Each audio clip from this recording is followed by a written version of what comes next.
Hello and welcome to Unscripted. I'm your host, Alicia Batillo. Gun violence is affecting us all in this community, and it's a conversation we're having nationwide and right here in Kern County. So we decided to bring the conversation right here to the 23 ABC studio. So I want to introduce you all to my wonderful panel from Kern County, right here in Bakersfield, local people just like you that will be talking about guns in America. I want to introduce you all to Pastor V.K. Jones, pastor at the People's Missionary Baptist Church, Rafael Esqueda, owner of Get a Gun, Tammy Hughes, parent at Kern Valley High School, Lisa Jo Gage, parent at McKee Middle School, Kate Guntijo, student at Bakersfield High School, Jason Gifford, behavioral health supervisor. Thank you all so much for joining me. I know that I've been bugging you about this topic, and I'm so happy that today is finally here because it's an important matter. Wouldn't you agree? Yes. Absolutely. And I know that you all have opinions, and I know that you're all very vocal about how you feel on guns, and I know that the people in Kern County really care about guns here and their opinion too. So I want you all to speak for your friends, for your family members, and just be open. This is unscripted. Yeah. All right, so let's get right into it. Recently, the FBI released a report, and that report said that there are more active shooters and more people killed by active shooters last year than any single year. Research shows last year 138 people were killed in 30 separate active shootings in the U.S. The FBI defines an active shooter as anyone actively killing or trying to kill people in a populated area. Let's take a look back at some of the most deadliest single-day mass shootings in America. He said we needed to pursue him, that he just shot up the church. I just remember sitting there and reading about them. All these kids and the teacher. Every time I think about those kids, it gets me mad.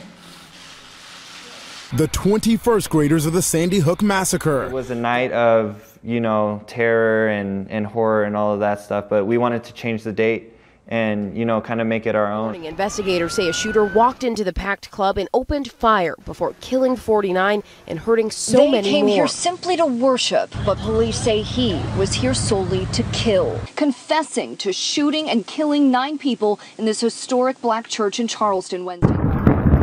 4 hours of terror in San Bernardino after gunmen stormed an office building, killing 14 people. A barrage of gunfire on the Las Vegas Strip as a lone gunman fired down on a crowd of 22,000 unsuspecting country music fans.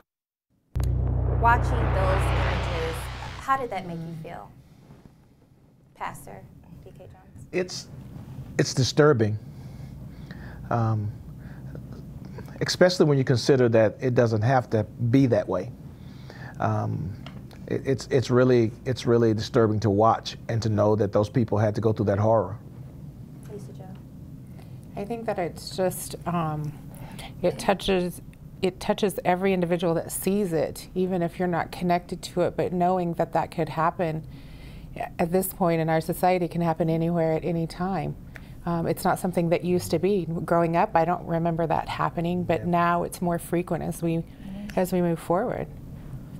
I can see the emotion on some of you all's faces. I mean, what other thoughts do you want to add to that?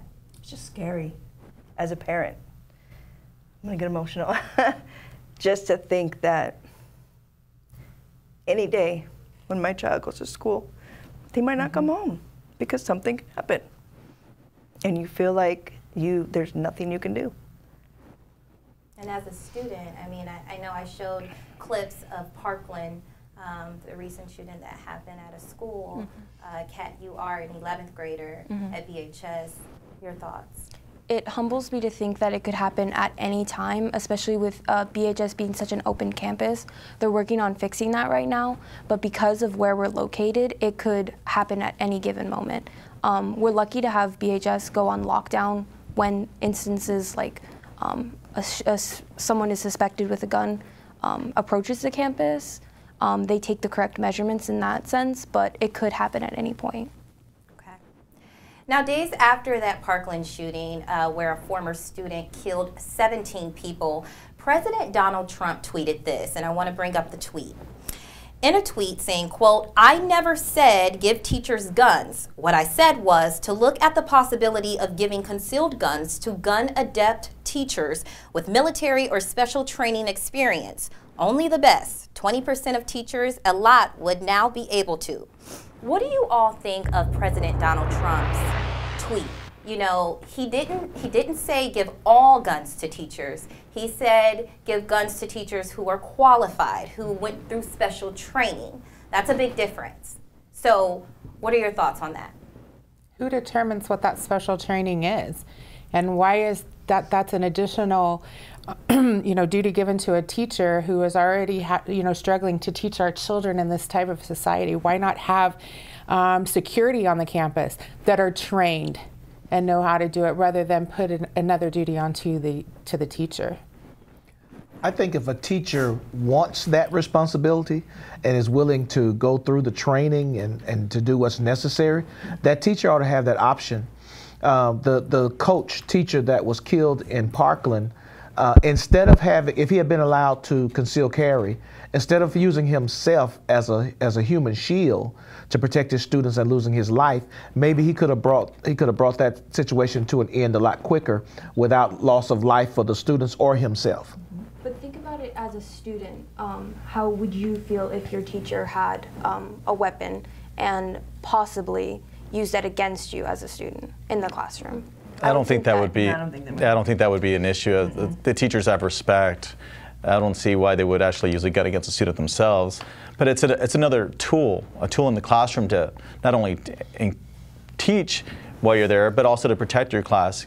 There's only so many police you can have on campus, and it can only be so many areas, as we saw in the Parkland shooting. The officer didn't even bother to enter the building. But I don't think that a gun in a classroom is another tool. I think that a marker in a classroom is another tool. So would you feel safer if the cop was standing in the classroom with you? I don't think that there should be a cop at a classroom. I think that we should just have higher security measures. So you're going to throw books at the active shooter? No, I'm going to hope that my security defends me. I think Kat brings up an interesting point, because studies indicate that one of the biggest predictors of violence in school settings, both peer-to-peer and peer-to-teacher, are conflictual relationships between students and teachers. And if the subjective response from the students' position is that this is a more conflictual situation, we can see why that might lead to actually more violence on the school campus. But I would think that the idea is it's concealed carry. The teacher's not walking around with a gun exposed, and it shouldn't even be that the student knows that teacher has a gun unless that teacher has to use that gun to protect the student. But that's not to say that a teacher wouldn't inform a class as like maybe a bragging thing. What would you recommend that teachers do then? Or what rules do you want in place? What law do you want in place in schools? I'd like to see more security guards on campus. Carrying a gun or not carrying a gun? I'm not opposed to the security guards carrying guns. I think that in our society now that's just part of the regular life. Even years ago, when we first immigrated to America, guns were always a thing in America, and it will never not be a thing in America. We'll always have guns, and that's just the pride that Americans have of being able to carry weapons. But I don't think that guns should be allowed on campuses, because classrooms are meant to be a place of education and thriving, brilliant minds, and to control them with weapons like that is unnecessary. But the gun is not to control the class; it's to protect the class. Absolutely. To me, it doesn't make sense to give a child. They sell Kevlar backpacks. No, explain what those are for those that don't know. Kevlar is bulletproof. They sell backpacks for kids now where they're bulletproof, or they can put the metal plate in there to use it as a protector. I would rather my child have an armed, trained adult to protect them rather than them having to use a backpack as a shield. And I agree. I would rather have an armed and trained adult, but not my teacher. Because you don't feel but that's the one that's with you right then. Like, if you don't, you're not going to get an armed security guard in each classroom. No. But we're just not going to. But we're going to have kids coming to schools and shooting as many people as they can. If you're in a classroom, I would rather my child be in a classroom with a teacher that is protected, that will protect my child, and use the force that needs to be, because I'd rather that shooter be taken down than any of those kids.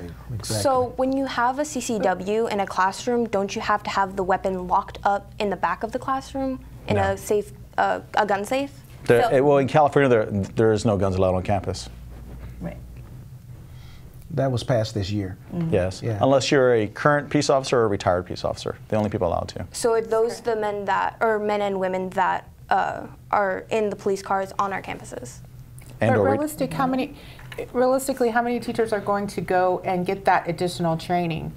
What did he say? Trump said something about 20%? Yeah, 20%. So it may not be your teacher in your class. Whereas if you could have multiple security guards that are armed, that are trained, and that's their primary job there. Their primary job is not teaching, but to protect.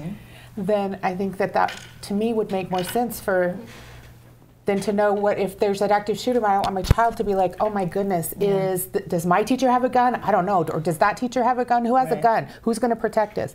You have those security guards there. They know they are there to protect them. Well, let me ask a question. But that's the element of surprise, though, because if you think about it, why do they choose schools? They're gun-free zones. Absolutely. They know this. It's a given fact. So they pick these schools because they know there's nobody there to actually do anything to them. So now you have the element of surprise. The potential shooter shows up to a campus, and somebody they thought was just going to be a simple victim actually ended up being the person that took him down or ended the situation. That's the advantage of that. Concealed carry, the gun's not there, nobody knows it's there. I've carried a gun for 20 plus years and nobody's ever noticed I've had one. All right, let's shift gears for a minute. A lot of the comments that I read after posting mass shootings have to deal with connections with mental illness. And a lot of people say that mental illness is connected to mass shootings. In fact, LA Times article written just days after the Parkland shooting said that at least 59% of the 185 public mass shootings that took place in the United States from 1900 through 2017 were carried out by people who had either been diagnosed with a mental disorder or demonstrated signs of serious mental illness. However, I was speaking with Jason's boss on the phone, and you guys, you work at behavioral health here in Kern County, and that's not true, according to your research. Right. The APA did a study looking exactly at that. And what they found is they went back and looked at all of the mass killings in the history in America. And what they found was that less than 1% were caused by someone with a serious mental illness. And looking further, of all the violence that was committed, only about 3% were caused by someone with serious mental illness. And I think there's a big distinction between someone with a serious mental illness and someone with mental health symptoms, right? Because we all have mental health symptoms. Everyone's occasionally depressed, occasionally has anxiety. So I don't think it's fair to lump everyone to say that shootings are caused by people who are mentally ill. And when we think about serious mental illness, these are things like schizophrenia, bipolar, serious depression, like life-disabling things. And the evidence just isn't there to support the hypothesis that these shooters are mentally ill. Okay. Anybody else have thoughts on active shootings connected to mental illness? Well, I mean, there's obviously something wrong with it if they're willing to take a life. Because that's not natural. It's not a natural behavior of the human species. So something triggered it. Something was there, whether they're bullied, they're abused, hatred. Like in the Parkland shooting, the female student that spoke out admitted to actually bullying him in school. And that's exactly right. What they do find is the people that do commit these things have character traits such as anger, isolation, they're social rejects, and these things can be solved with interventions, right? And the idea that pegging these people as mentally ill, that creates an even bigger stigma for people seeking mental health services. So instead of people going saying, hey, there's a deficit in my life and I need some help with this, it makes people think if I go to get help, people are going to think I'm crazy, and I'm not going to, and which further, exacerbates those symptoms of feeling rejected, social isolation, feeling that no one cares about them. So I think a better, more appropriate approach is looking at sort of the root causes of how we can actually solve this problem versus trying to peg it on one specific group. Because in reality, even trying to target that group is ineffective according to the research.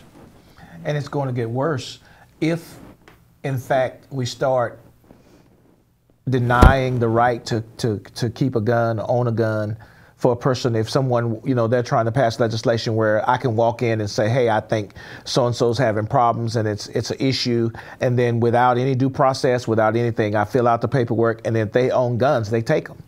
And so a person who would seek help if they're depressed or whatever, will keep quiet if they know that someone could very easily say, okay, I can violate your civil rights based upon someone's view that you're mentally ill. That is actual law. It's passed. It did pass? Yes. Wow. Can you clarify that? I'm sorry.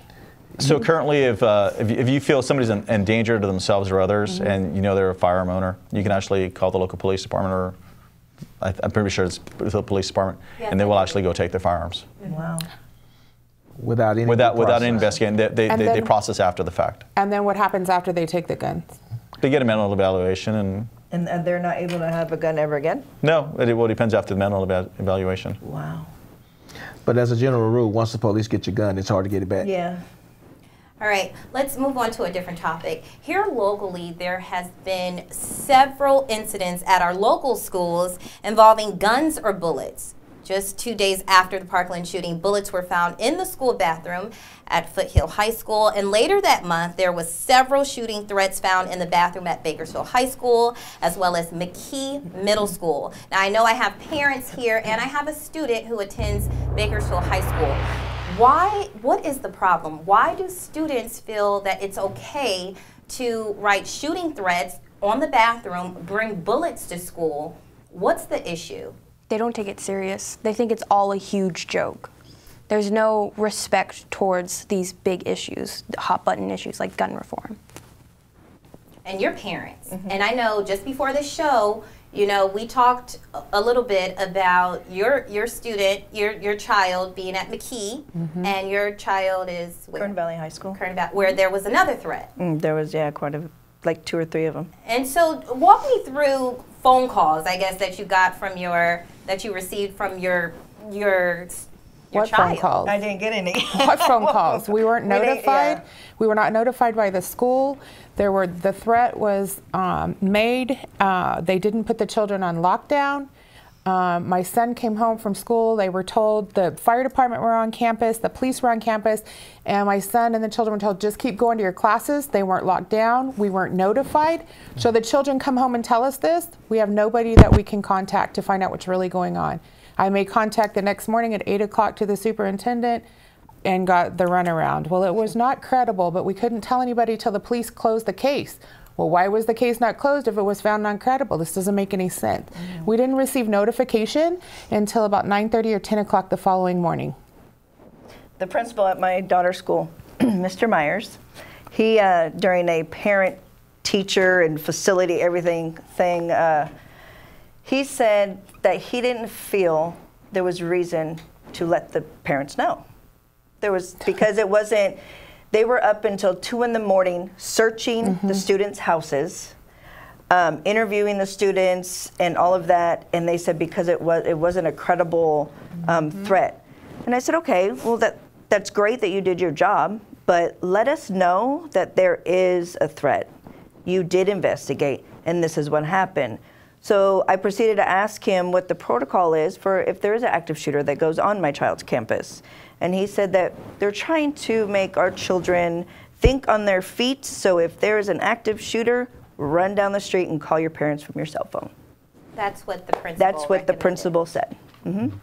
What are your thoughts with your child doing that? It was just, my child doesn't have a cell phone. Well, she has a cell phone, but it's, it's on Wi-Fi, so there's not Wi-Fi down the street. How could she call us? if there's an active shooter, I have told her, all my kids, you be still. You find some place to hide. You do not be a moving target for that shooter, because that's what they're looking for. They're looking for people running and dodging and doing that. But when he said that, I just couldn't believe it. It was just a joke, just a joke. And I know that, Kat, you have been in contact with your principal about school shootings. What exactly did you write to the principal, the conversation that you had? So after the Marjorie Stoneman Douglas High School shooting, I actually, that day, while it was like we were getting news information about it, we were hosting a Young Democrats meeting, and that was the only thing we talked about. And then we left the classroom like just shocked, because this was all happening the day that we were hosting a meeting. And the next week we came back in and we decided we were going to do something because of all of the media around March for Our Lives. We hosted a march on something like February 23rd or something. It was one of the weeks that we had a day off on that Monday, and we marched, and the news came out and recorded a student and I who organized it giving our speeches, which was the first speech I gave. And then the second one was after, for the March for Our Lives, a month after that, everyone was going to host a walkout. And as the Young Democrats Club discussed, we decided that a walkout wasn't the correct decision to do at BHS. And I wrote a speech, or I wrote a letter to our principal, David Reese, asking for a minute of silence instead, actually 3 minutes of silence, and gave the reasons to why we wanted minutes of silence rather than to host a walkout. And when it came down to the day, he came on the intercom, read my letter, and then hosted the minutes of silence, and then beeped off the intercom. Do you actually know the students or that are writing these threats? Don't say any names, but you know, I'm just trying to figure out, why do they think that this is okay to do? Is this a cool thing to do? Because we get in the media, we get so many school threat calls and bullets found, and it's alarming. Attention seeking? Yeah. Is Yeah. a major issue. I would say it's a mix. So let me speak on the behalf of students bringing guns to campus, which is sadly a common thing that happens at BHS. Some of these people we know just because BHS is such a tight-knit community.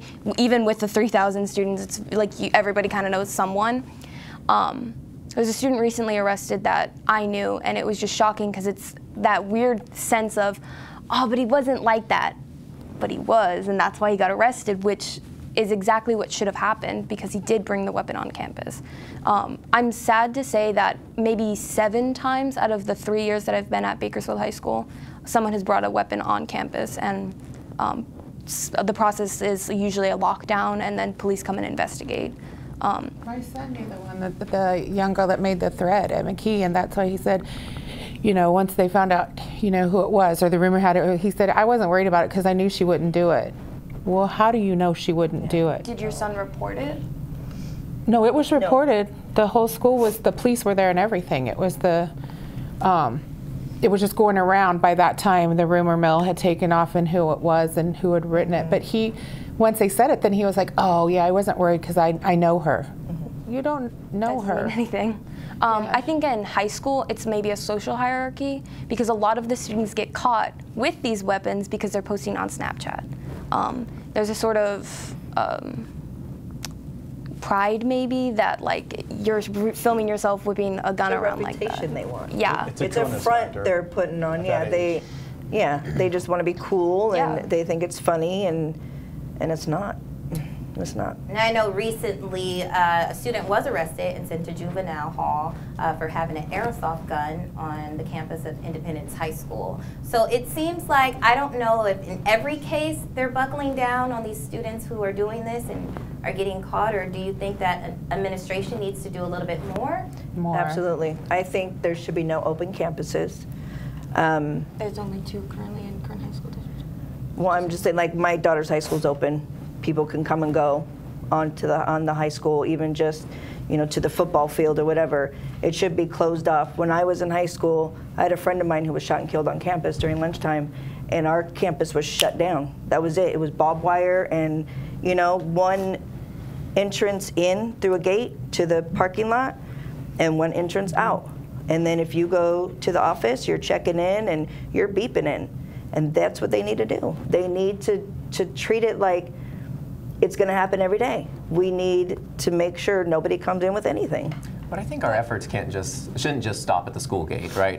This problem is indicative of a larger difficulty with violence in our society and violence in our community. Mm-hmm. I think not only does it have to address what the specific keeping students safe at school so they feel appropriate to learn, but also how can we all take responsibility and be good partners with each other to make sure that we don't have this systemic violence in our community that just naturally flows into the school.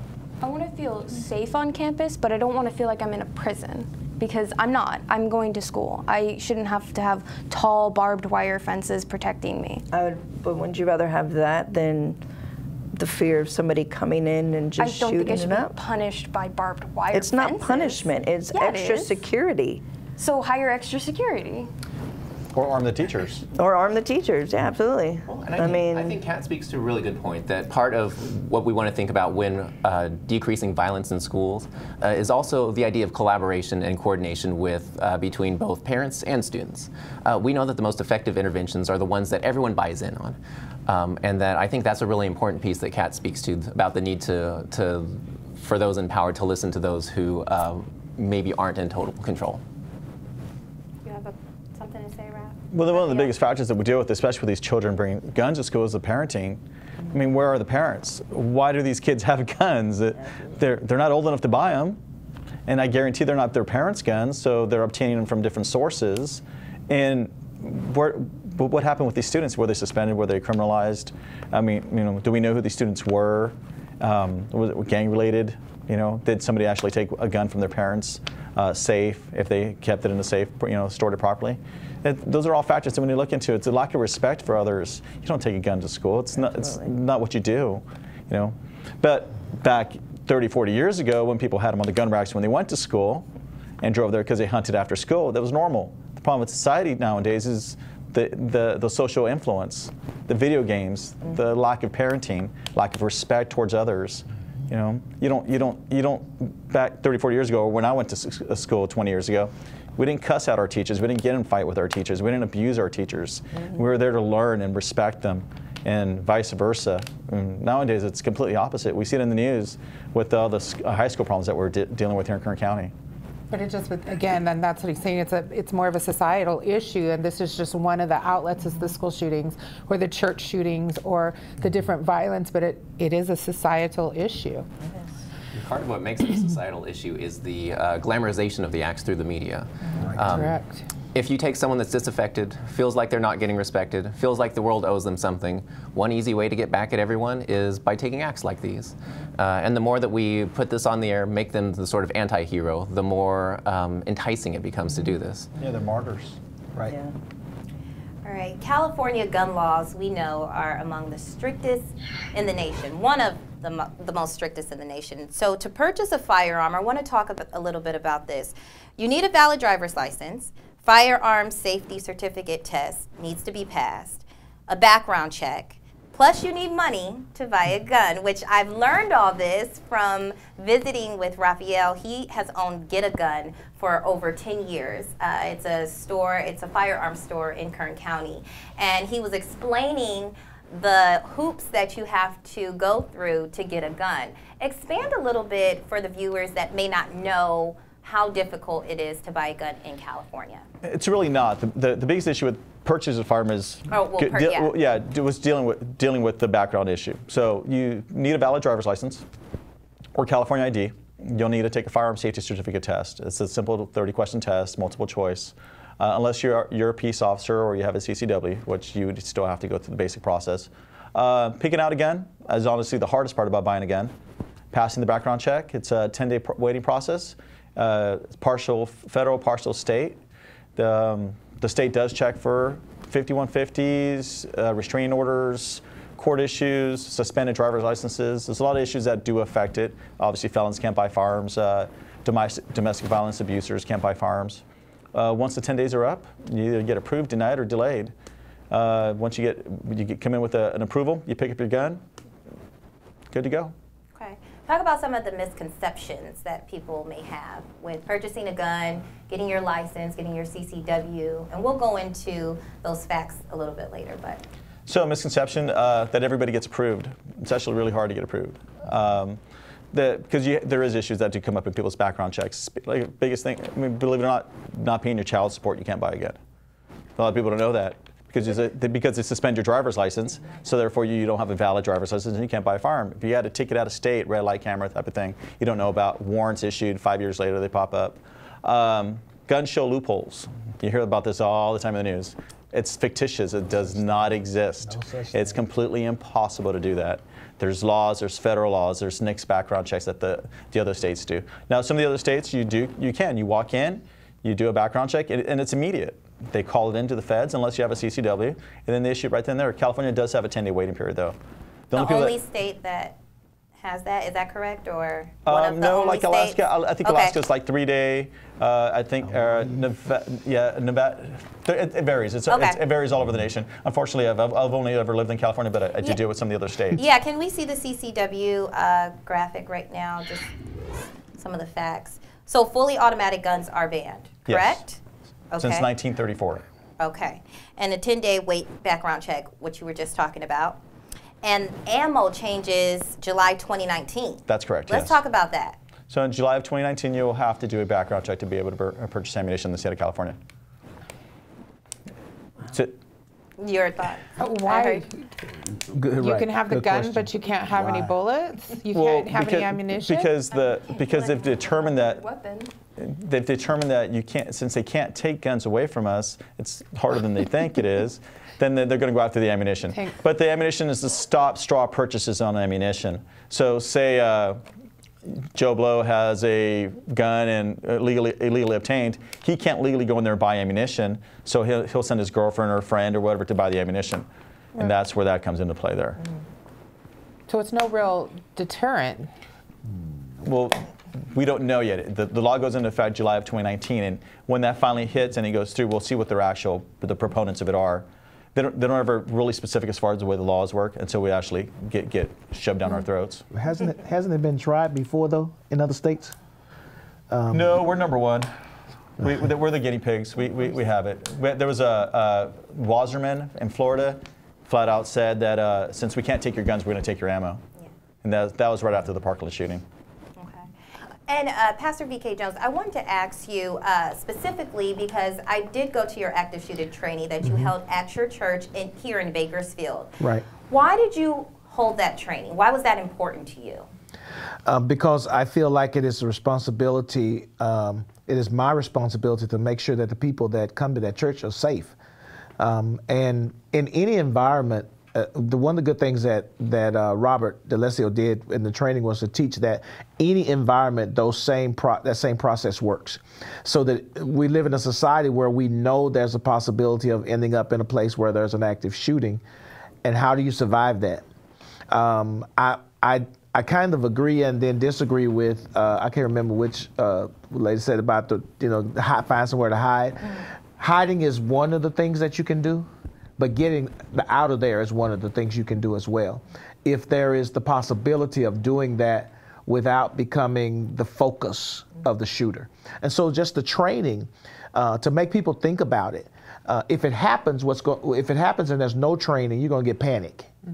At least if it happens and you've had some training, you've had a chance to think about it, maybe some decisions will be made that will save lives. Do you think students need to do active shooter training? Absolutely. I agree. Yes, I do. You think it should be in schools? Absolutely. Yes. Yes. Currently, a lot more than fire drills. Yeah, and earthquake drills. Well, earthquake drills, yeah, but when was the last time a school burned down? Yeah. True. BHS has been pretty close recently. Currently at BHS, the only active shooter, if there isn't a shooter on campus, our teacher has told us to just run down Oleander. That's it. Just go into the neighborhoods and hide. But if an active shooter comes into a classroom, how do you get past them to run down the street to hide? Not saying that it's in the classroom, but I mean, we're all old enough to make our own decisions. So if a student decides that sitting and hiding is the best decision for them, they could do that. And in that sort of chaos, there's no way a teacher is going to control a student, especially a student who's almost of age. So what about those, I see those things advertised on TV and I don't know, Facebook and all the different things, you know, the triangle you can put over the top of the door so the door can't open, or the things you slide and do like this underneath the door. Like, have those been tested to see like how, you know, do they work? Is it something that could be implemented in the schools that they could have that? I mean, it doesn't seem like it would be that expensive. Another thing you're talking about, this student actually made it.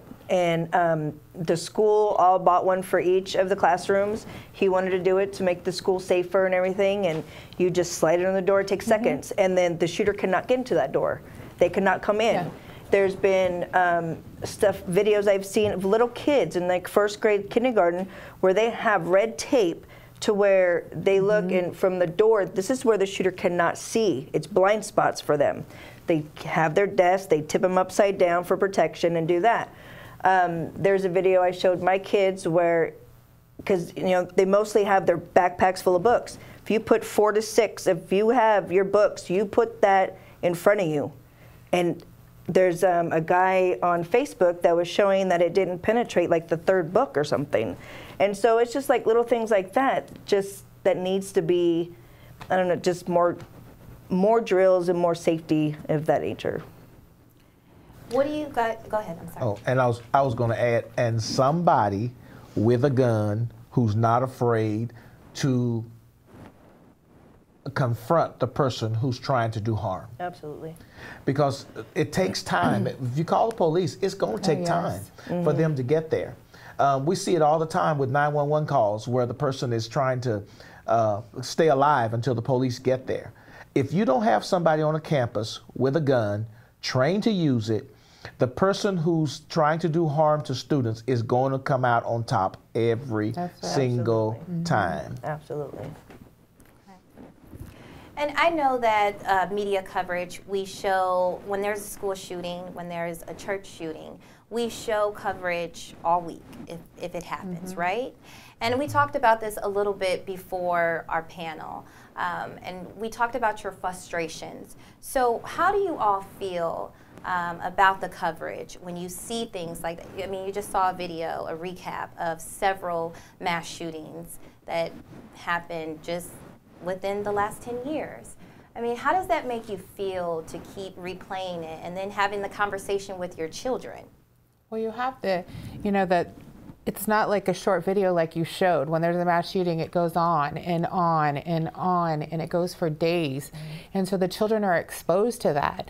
I know in the elementary school where my younger children go, they have discussions after it happens. They actually have discussions about it because the children see it on TV, and it's just over and over. And I think the media just over-sensationalizes the situation. They glorify it. Yeah. You're giving this person all this credit for what they did, right? Now everybody knows his name, and you know, it's just over and over. So he got, you know, the notoriety. He got memorized. Everybody knows who he is. The shooter is more famous than the kids that died. That's right. I guarantee nobody can name one of the kids that died. Yeah, absolutely. But everybody knows what school it was, what he used. You know, he's still alive. You know, he walked away from the campus completely unharmed. Everybody knows the cop didn't bother enter the classroom, and or the other police officers. Everybody was told to stand down, hide. There's more video of the police officers just walking up to the door and hiding than there was of anything else. So what would you like to see us report? What would you like to see the media report? How would you find out the information? When it comes down to the school shootings or just shootings in general, or? Both. I mean, you never see any of the good that guns do on the news. It's very, very rare. I mean, 3 million lives were saved last year because of firearms. Right. 3 million. 11,000 were lost because of firearms that weren't suicide related. So suicide is a totally different number. They're going to use whatever they can, whenever they can. Guns just make it easier for them. But 11,000 lives were lost. 650 of those just in Chicago. You know, 900 of those were actual police conflict, so done by police. So that's still 9,500 deaths that were, you know, one-on-one. And here's the worst part about it: only 2% of those guns were legally owned. They're all stolen, crime, you know, whatever means they used to obtain those firearms. 2% of all those 9,000, so we'll say that the 11,000 were actually legally owned firearms. So with that fact, don't you think we should go through more rigorous background checks to make sure that all these guns are obtained legally? Nope. The people that are going to use them illegally are going to get them. Shouldn't there be more control over that, though? No, that's the whole point. If you like make it harder for law-abiding citizens to get protection for themselves and their families, do you think that's going to change the mind of the criminals that keep getting them? Yeah, only 2% of those 11,000 were legally owned firearms. Yeah, I mean, the criminals, they're going to get it. They're going to use them. Changing the laws or all of that is not going to stop the violence. And the whole idea that we don't have background checks now is wrong. You go through, to have a CCW, you go through an FBI background check. You have to be, you go through a rigorous process. To buy a gun, you go through that process. And evil will use whatever means possible. Absolutely. The Boston bombing, from the marathon. Right. The 2 pressure cookers from 2 refugees. Right. The airplanes in 9/11. They used an X-Acto knife or a utility knife to kill 3,000 plus people with airplanes. To take over the airplanes. Absolutely. It just shows you it's not the tool. It's the mindset. The person. Absolutely. My response to your question, though, is I think that an active shooter's name ought to be given in the initial aftermath of the event, and that person's name should never be mentioned again. Absolutely. Do you all feel like that? Yes. Yeah, we didn't say it during Young Dems. We refused to say it. And I even think going as far as not showing the images of the shooting would be particularly helpful. I know there was a study done after 9/11 where people who came in to work with the trauma survivors, and they found that even kids, miles away from the Twin Towers, were experiencing PTSD-like symptoms. What the correlation they made is because the news kept showing the Twin Towers falling over and over and over again, the kids that watched it actually got that vicarious trauma from viewing it. And so they were exhibiting similar symptoms to those who were actually in the Twin Towers while it was hit. So even just the viewing of the images can actually produce harm in people. We choose not to watch it in our home. When they start that coverage and just run it, and we don't watch it in our home. We turn it off. I don't think there's a need to know what, every detail of, where was he at 15 minutes ago? Where was he at an hour ago? Where was he at 3 hours before? Where was he at 12 hours before? All that information. That's what the police need or whatever to deal with it, but everybody doesn't need that information. It's so dramatized, the whole aspect of his mindset, him getting away with literally with a murder from the get, but all the background checks, the FBI looking into him, the police looking into him, all these different aspects of him legally buying the firearms. That whole aspect, then going into the school and shooting up the school and nobody doing anything about it, and him just walking down the street like nothing ever happened. It's all there. Wow, anybody else can do that. He did it. Yep, absolutely. So in closing, what would you like to see done? What can we do better in our community with bringing guns into schools, bringing bullets found in bathrooms? What can we do right here in Kern County? This is your opportunity to speak out. So what do you want to see done? Is there a problem? Do you feel like there is a problem here in Kern County with violence? I think it's training, like we've all said. I think it needs to be offered in a community level, and at a church level, at a school level, however we can get that information out. Absolutely. There are some people, maybe, let's just say elderly, who may not be able to get it through their church or their school, or through school or whatever, so some community effort to put forth some trainings on what to do in mass shootings, period, whether you're at the movie theater or you're in your school. I think we have to have parents like these ladies here who are active and involved in their children's lives. There's so many children in schools now who are already on their own. They don't get any guidance. It doesn't make sense that you have a mass shooting and people lose their lives, and a person's response to that is, let me put my school on edge by throwing bullets in a sink, or by writing a note and leaving it on the wall. And while people are running around spastic and crazy, I'm sitting in the background laughing and watching all of this happen. And so I think that there has to be some return to some civilized behavior in some areas. We just have to deal with, and I think part of it is a spiritual issue. Obviously, as a pastor, I think that part of it is a spiritual issue, that people need That needs to be a return to a level of spirituality that's just missing. Absolutely. Glorification, I feel, is one of the biggest problems that we experience in the news, and the agenda that the news seems to portray. They like these things. It pulls attention to them. They have campouts. They have these big events and stuff like that. About a week after the Parkland shooting, we had the Maryland shooter. So the juvenile entered the school, 17-year-old, because this is right then when they're all talking about we need to raise the age to 21, and then you have a 17-year-old enter the campus with a gun, and he was taken down by the school cop. That lasted on the news about a day. I mean, it was literally a week after the Parkland shooting, but it was on the news for a day, and it was done. I mean, it's like, oh, cool, yeah, nobody died, other than and because the student didn't die, but he took him out. Right. There would have been a lot more, a lot more potential deaths if the school officer hadn't taken care of the situation. But we don't hear that. There's no glorification of that.